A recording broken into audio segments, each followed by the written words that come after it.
What's up, guys? The ongoing NBA media rights negotiation has been the talk of the town.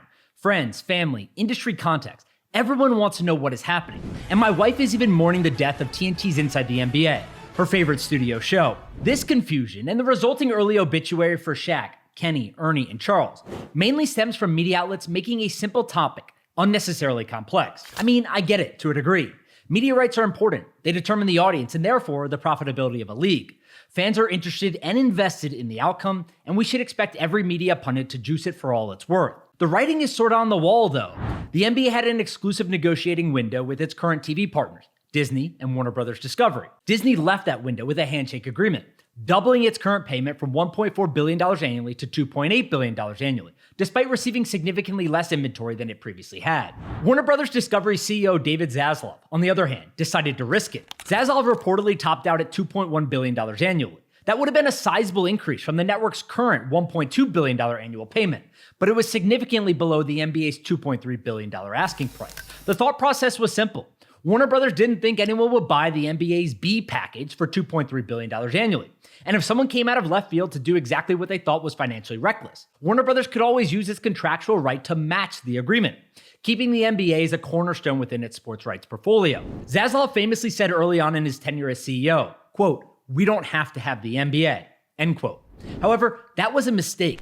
Not only did the NBA negotiate two separate deals with NBC and Amazon, splitting the excess inventory into multiple partners to maximize revenue, but these deals are also fundamentally different from what Warner Bros. Can offer, meaning it might not even be possible for them to match. For example, NBC has a broadcast channel, while Warner Bros. Doesn't.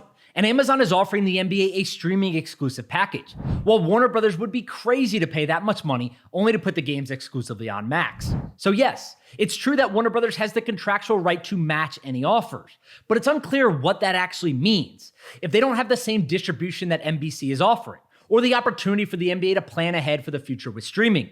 The NBA will probably just argue that unless Warner Bros. Is willing to pay a premium for the difference in platforms, their business model isn't actually capable of matching either of those offers. Now, CEO David Zazlav could file a lawsuit, forcing a judge to decide how matching rights can be interpreted. But do they really want to go to court with one of the biggest sports leagues in the world, only to enter a multi-billion-dollar partnership with them afterward? I don't know. That's an awkward dilemma, to say the least. But with that said, Adam Silver deserves a ton of credit for potentially tripling the league's media rights, while ratings are essentially flat year over year. And more people should be looking at what this does to Warner Bros. Business, if they were, in fact, to lose the NBA as a broadcast partner. Now, Warner Bros. Will say that they're standing firm in negotiations because it's financially prudent.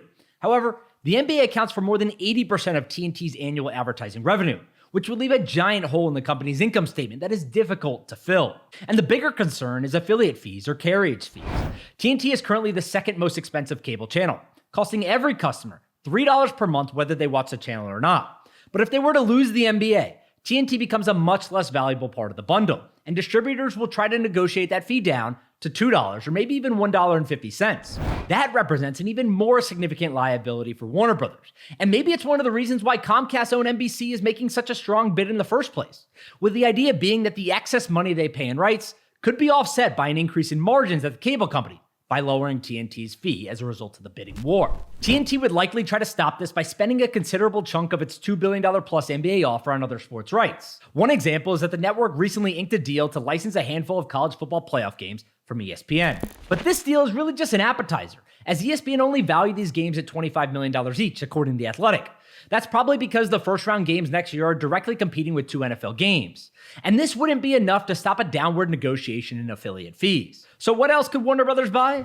Well, the UFC is the next major sports property up for bid, an increasingly desired asset among media execs. However, I think it's probably unlikely that Disney would let the UFC out of its exclusive negotiating window without a deal. And TNT isn't going to be able to outbid a different partner, like Netflix, which is already in business with UFC's parent company, TKO Group Holdings, via a $5 billion deal with the WWE. That leaves TNT with smaller secondary properties like Major League Baseball, tennis, or maybe even IndyCar, which obviously aren't on par with the NBA either. So the truth is that David Zaslav better figure something out, and he better do it fast. Warner Brothers stock is now trading at $8, down 70% over the last 2 years.